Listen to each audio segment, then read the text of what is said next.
PodcastCoug Season 7, Episode 13. You're listening to the PodcastCoug Radio Network with your host, James Laurie. The PodcastCoug is your weekly Coug on Demand show featuring all things Cougs and Washington State Cougar football. And now, here is your host, PodcastCoug. Hello, everybody. Welcome back to the PodcastCoug. I am James Laurie, the PodcastCoug, and you are listening to the PodcastCoug, where we're all things Cougar football, 30 minutes of Coug talk, and we're paying an honor and a tribute to Mike Leach, coach, family, and father. Mike Leach, and then we're going to discuss the Fresno State Bowl game coming up Saturday. It's the Jimmy Kimmel LA Bowl on Saturday. Hello, everybody. Welcome back to the final episode on Season 7 of the PodcastCoug. We're paying a tribute to Mike Leach. What a shocker it was Monday. All day long, couldn't work, couldn't do anything on Monday the 11th. Michael Charles Leach died on Tuesday the 12th, my wife's birthday. He was born on March 9th on 1961 and died on my wife's birthday from Cody, Wyoming, right? We all know the little bit of backstory. Bachelor's from BYU in 83, a law degree from Pepperdine in 86, and a master's from U.S. Sports Academy in 1988. You know, after he got his law degree, he asked Sharon, his wife, hey, do you mind if I coach football? I mean, he was going to be a product liability attorney, and he just in his heart wanted football. Of course, he never played college football. He played high school football, and he did play rugby at BYU in college, but his income would have been is $17,000 a year, $17,000. Asked Sharon, hey, you know what? Do you mind? She said, you know what? Do what you love. I'm going to support you. And, Leach is just very humble in nature all the time. Just a humble guy, right? A 2-time National Coach of the Year, 3-time Conference Coach of the Year. And by the way, this is just not a tribute, it's a celebration, right? 2-time National Coach of the Year, 3 times Conference Coach of the Year, a mastermind behind the NCAA record-setting air raid offense, right? And, of course, head coach Texas Tech from 02 to, really, it's actually 2000 to 09, and then became the winningest coach in school history at Texas Tech, and then, of course, Washington State, 2012 to 2019, recorded the 3rd most wins of any coach at Washington State, left to go to the SEC from Mississippi State in 2020 until his death last Tuesday in 2022. Known for his potent offenses, just spreading it out, that pass-oriented, spread-out offense. We all know it as the air raid, developed with Hal Mumme.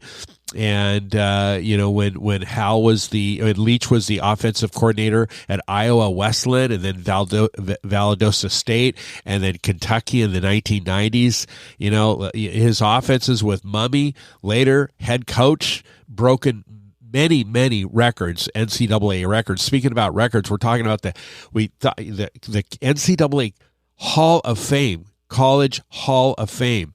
We're gonna talk about that near the end of this segment. Can Leach make it into the NCAA Hall of Fame? That's a big question mark. Now, on 18 occasions, he took unranked teams' victories over teams that were ranked in the AP poll, the most in the modern era of AP of any college football coach, as the underdog would beat ranked teams, right? So, he had five brothers and sisters, total of 5. He has 6 in the family. Him and his wife Sharon have 4 kids, right? Janine, Kimberly, Cody, and Kirsten, along with 3 grandchildren. And, like I said, he played high school ball, but never played college ball, just rugby. And, some Leachisms that remind us all. These are things that you've heard maybe over the time. Some quotes by Mike Leach. Nothing has done more to bring people of different races and different backgrounds together than athletics. Certainly more than politicians have done. It's why the Greeks invented the Olympics. And then in golf, these are quotes by Mike, right? In golf, you keep trying to score while you're ahead, right? In basketball, you don't quit shooting when you're ahead. In hockey, you don't stop shooting the puck when you're ahead. And in boxing, you don't quit punching until you're ahead, while you're ahead. But in football, somehow magically, you're supposed to quit playing when you're ahead. Oh, that's interesting, right? Taking a knee if you're just on a blowout. Hey, you're gaining more than you're losing in a small town. He loved the small town environments. Take a look at Lubbock, Pullman, and Starkville, right? And when the Egyptians were building buildings and pyramids, and the Romans were building roads, or the westward push to the railroads, I don't think those guys on the ground were spending a lot of time thinking, hey, hundreds of thousands of years from now, will they look at this brick with these bricks down the road and say, hey, I changed the world? Just the things that he would think. More interest in just having conversations than talking about football, even on game days. And, Leach beat the UW in the Apple Cup just once, the very first year, right, in 2012. But beat Oregon several times, like 5 times beating the Ducks. And, what was Leach's biggest win at Washington State? No doubt in the Oregon game in 2018. Cougs over the Ducks, 34-20. ESPN Game Day was there. I remember it so well, bringing my wife there, camping out in the Cub. It was like 4 a.m. And then at 4:30, going out in darkness at Game Day, the biggest thing ever on campus. That includes all of the big-name concerts that Washington State has brought in over the years, the entertainment of the past 40 years. The Game Day was by far the biggest event ever, I think, on campus at Washington State. We've seen a lot of big concerts over the years at Washington State that have come to the Beasley Coliseum. For great wins and memories, the Leach era, nothing could truly top that Oregon win in 2018 with Game Day in town.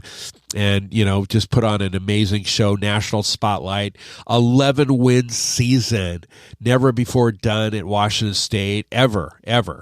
And so, I think he was up at 3 a.m. the night before. Game Day invited him to come on, and he just declined. He said, no, I'm not interested. But how about Minshew sticking that fake mustache on the coach? Yeah, we've seen the pictures and the videos many, many, many times. That was after the Colorado game. And speaking about Gardner Minshew, by the way, he is 12 wins with the Philadelphia Eagles. Right, they're in first place. I think they're 12-1-0. They're going to possibly the Super Bowl as a backup quarterback. Good going, Gardner. That is just amazing. Best record in the NFL, I believe.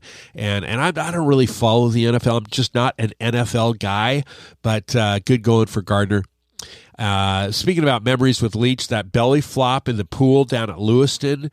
Wow. I don't think if you asked me to do a belly flop in my pool, I don't think I would do it. We have a community pool we share. I really don't think I would do it. That hurts. That stings. And I remember we did that in front of all the team down there at Lewiston in the summertime. And how about this quote? It's like Woodstock. Everybody, this is after the big Oregon win, right? It's like Woodstock. Except everyone's got their clothes on. Right? Just classic Martin Stadium sound bites. What is my favorite memory, by the way, of Coach Leach? I think that, you look at Coach Prime time right now, Colorado, and all that raw footage. Coach Prime has got this raw footage going along, cameras rolling all the time on a dedicated full-time YouTube channel. I think that just walking that 4-mile walk from his home to the office, his office at the FOB. He did that with several reporters, interviewed him during his walk. I think that's my favorite. Ashley Adamson with the Pac-12 Networks. I think that was one of my favorite just video clips of him just on the walk through the Palouse farm and the graveyard. That is just so genuine. Walking into a coffee shop, just so raw, just amazing, natural. Just loved it. And this was before, like I said, before Coach Prime and the YouTube dedicated channels. I mean, how fun, how cool is that, right? I think he was ahead of his time. Just carried a phone, really wasn't a computer guy, right? Just really didn't, he spent more time, not in his primary office, but next to it in the conference room. That's where he spent all of his time. And, hey, Singaspiegel hire at Washington State. Obviously Bill Moose gets the responsibility, gets the credit for flying down to Key West and establishing his relationship with Leach under radar. You've got to remember Tech was coming off of 11-win season. Texas Tech, they were featured on 60 Minutes, just beating the number one team in the country, Texas. And, UCLA, Arizona, and other Power 5 schools needed a head coach at the time.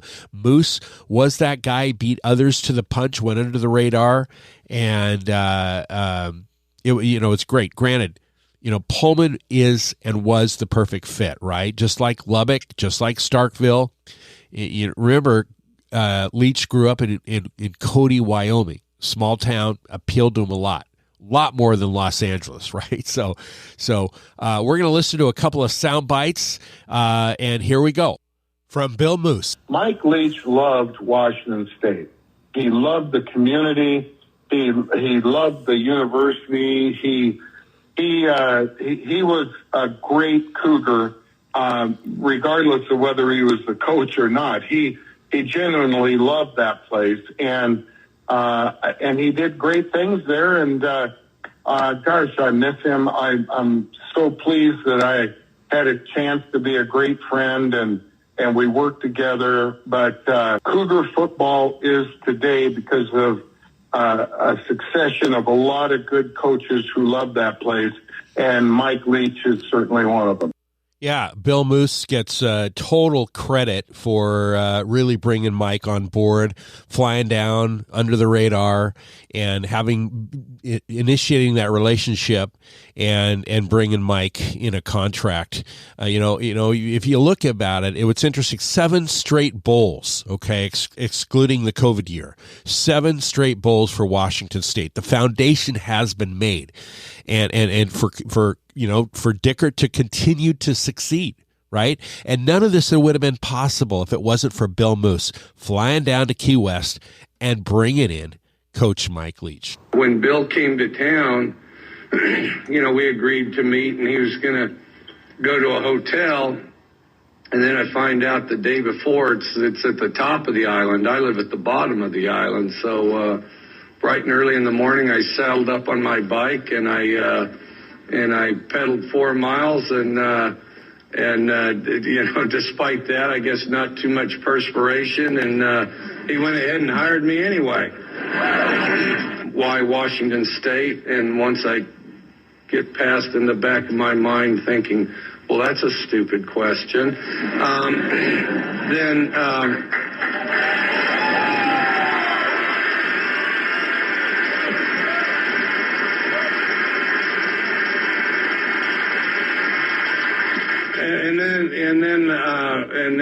but I roll that through my mind and I don't say it, and then I immediately blurt out the very obvious answers: the commitment of excellence in every phase of the university, the excitement around the community, and the fact that you can win here and win big, I believe. Mike was also featured on 60 Minutes back in 2009 with Scott Pelley. He was at Texas Tech after beating the number 1 Texas Longhorns. Leach is best known for quarterbacks who have won 6 passing titles in 9 years. This season, his most potent force is quarterback Graham Harrell and wide receiver Michael Crabtree. No, they rule it down. In their most famous play, they were losing to the number 1 team in the nation, the University of Texas, with 8 seconds left on the clock. I'm curious. You were, forgive me for this, about to lose to the number 1 team in the nation. What's Leach's demeanor in that moment when he's sending you back out there? Is he all wrought up? Is he No. tight? Is he angry? Is he yelling at you? He never gets all wrought up too much. No. He usually stays pretty calm. He just turned to me and he said, all right, let's go score, pretty much in that tone. Pretty good advice exactly. in that what position. What else are you going to say, Hey, go score, and that's what we did. Deep strike, got the big man, Crabtree, pulls free, and touchdown, Red Raiders with a second to go. The upset of the season has been described by some sports writers as among the greatest single plays in the history of college football. So to make it into the College Football Hall of Fame, you need to win 60% of your games. Mike Leach has won 59.6% of his games. And will the College Football Hall of Fame, this is the question, are they going to keep him out just because you're 0.4% short? We're going to have to wait and see, or maybe contest that one. But yeah, that's crazy, right? It'd be great to see him in the College Football Hall of Fame, and I hope they can make an exception at 59.6%. So, I met Coach Leach at the University Bookstore in Bellevue many, many years ago. He was there to sign, he signed my Swing Your Sword book and the Geronimo book. I believe he was on that Geronimo book tour, and I met him in Bellevue. We signed both of the books, and I brought my Leach bobblehead, which he signed. Of course, I've high-fived him many, many times at the Cougar Crawl walkthrough at the field house and toured his office in the FOB. And, it would have been a lot of fun to have him right here on my podcast at the Podcast Coug. And I'm sure he would have said yes, right? He rarely turned down interviews. He loved talking to people. And he was just very accessible. So anyway, he turned me into a Gunsmoke fan. When I as a kid, I didn't pay very much attention to Gunsmoke. It was there, but I never had any interest. But Mike Leach was a big Gunsmoke fan, and since 2012 I've been a Gunsmoke fan. I'm also known as Gunsmoke Coug on the Gunsmoke forum, so pretty interesting. And of course I have all of the everything Gunsmoke, so it's pretty interesting. Can't believe this has happened, right? Just couldn't have been, it just couldn't have happened. Just could not believe what happened on December 11th, and of course waking up the very next day to learn the news like everybody else. Life is short, and it just really, life is short. So we need to be prepared to meet our maker, right? Speaking about being prepared, are you prepared? Are the Cougs prepared to take on Fresno State? We're talking about the LA Bowl. It's next right here on the second half of the Podcast Coug. Hey, Coug fans. You're podcasting with James Laurie and the Podcast Coug Radio Network. The Podcast Coug is your weekly Coug on Demand show, featuring all things Cougar football in Washington State.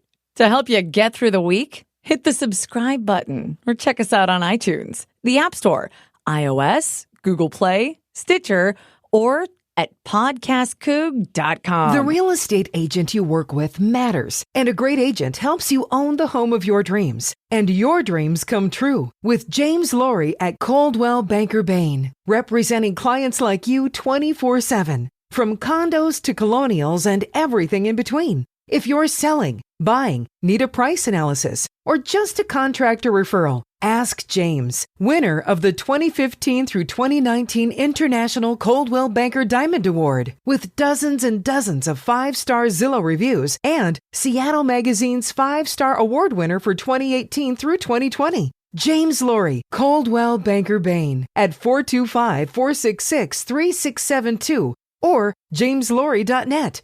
Rock solid results. You're listening to the Podcast Coug. Two running backs in with the quarterback. Signals called. All man in motion goes through to the right side. Handoff leaps out to the right side. Touchdown, Washington State.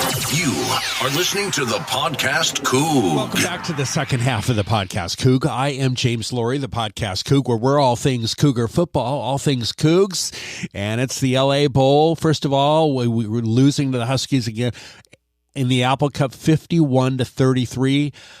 Over 700 yards. What a blowout in the Apple Cup, just couldn't stop Penix. And you know what? Thought Penix was going to be a one and done, and he's back for a second year at Washington. Cougs 7-5. We've got Fresno State in the Jimmy Kimmel LA Bowl. Cougs meet the Bulldogs on Saturday at SoFi Stadium, Inglewood, California. It's state of the art. It's NFL venue, and the third year for the home for the Los Angeles Rams and the Chargers. The Bulldogs are a 1-point favorite, 12:30 ABC. Great time, by the way. National, of course, ABC. Washington State 7-5, 4-5 in conference, and you know we've won the last 3 of the 4 games, ending the season with that loss to the Huskies, 51-33, right? Where was our defense? Gave up over 700 yards. Now the Bulldogs, 9-4, 7-1. Of course, they are the Mountain West champions. They ended their regular season an 8-game winning streak, beating Boise State 28-16 in the Mountain West Championship. Last Saturday on that blue turf in Boise, home field advantage for Boise State didn't work. Interesting that Fresno really recovered from that 1-4 start. They won 8 straight going into that championship game. So head coach Jeff Tefford, second time coaching Fresno State. The Cougs might be without our defensive coordinator Brian Ward, who was only with us a year. You know, he's going to Arizona State and on a new role. Eric Morris, offensive coordinator, also leaves, taking a new job, head coach for North Texas.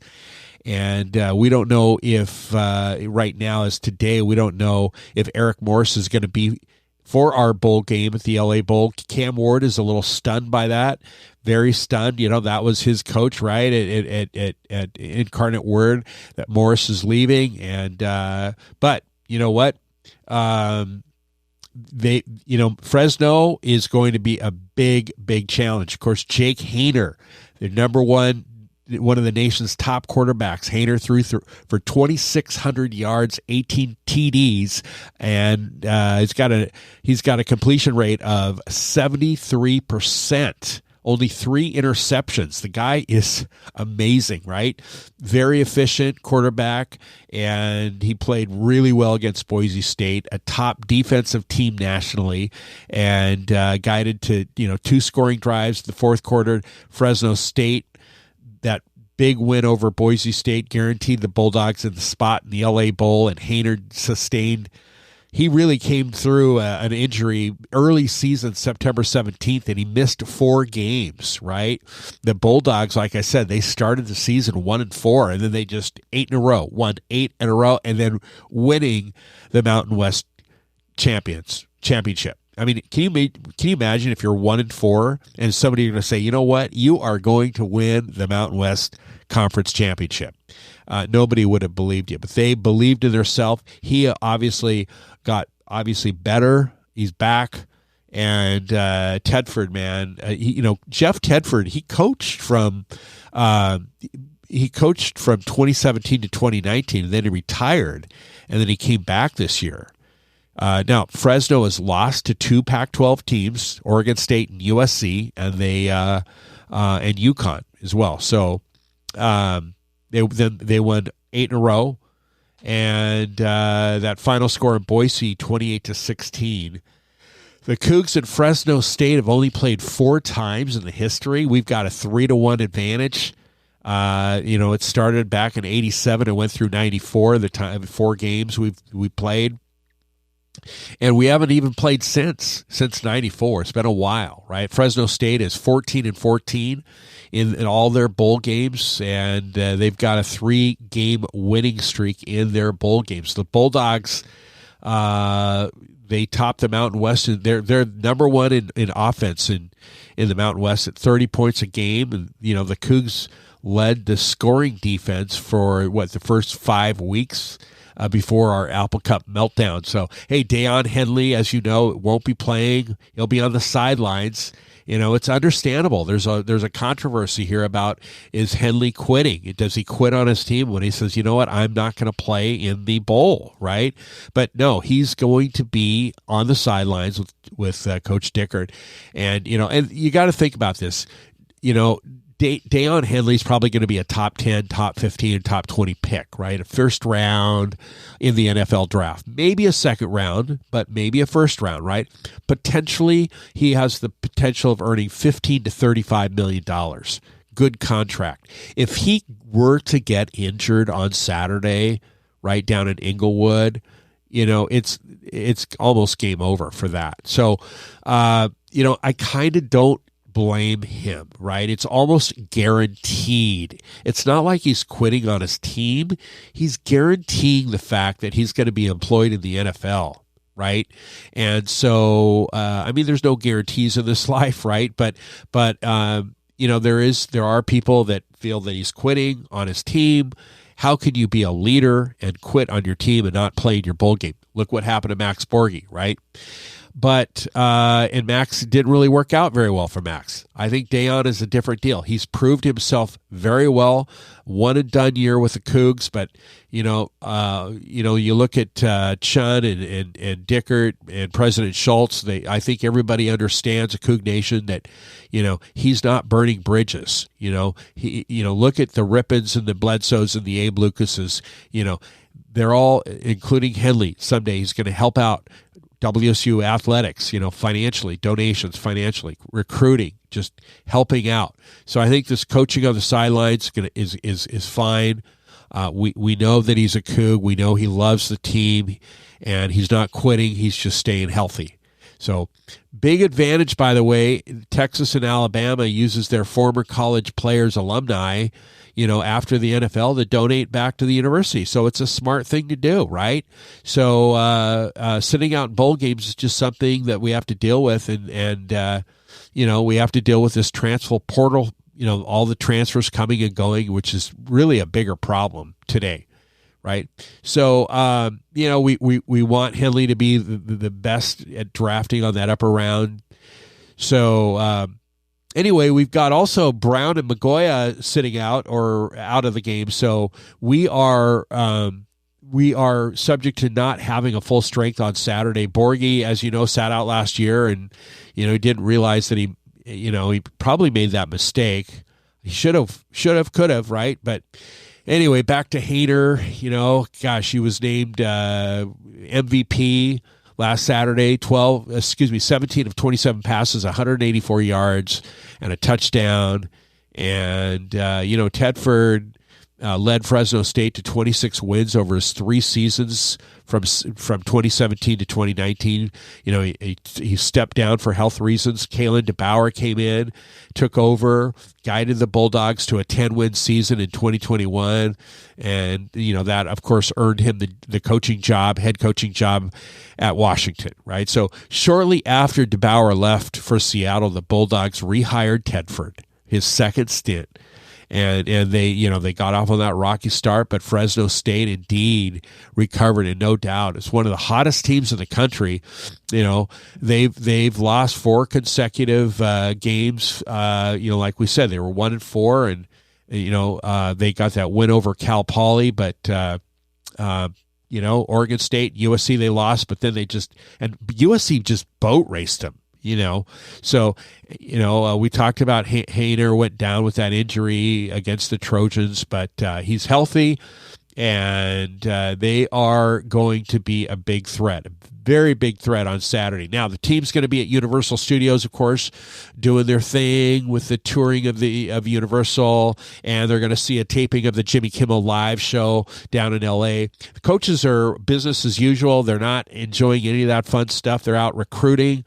They're hitting the ground. They're at morning and afternoons, they're on the recruiting trail. Evening, then they're going back with the team. So they're working hard as the team is enjoying their week down in Los Angeles. Hey, that is it for the entire season, the 7th season, episode 13 of the Podcast Coug. Thank you so much for listening. It's the Bulldogs and the Cougs. Merry Christmas. Happy New Year. God bless. Go Cougs, and God bless Mike Leach.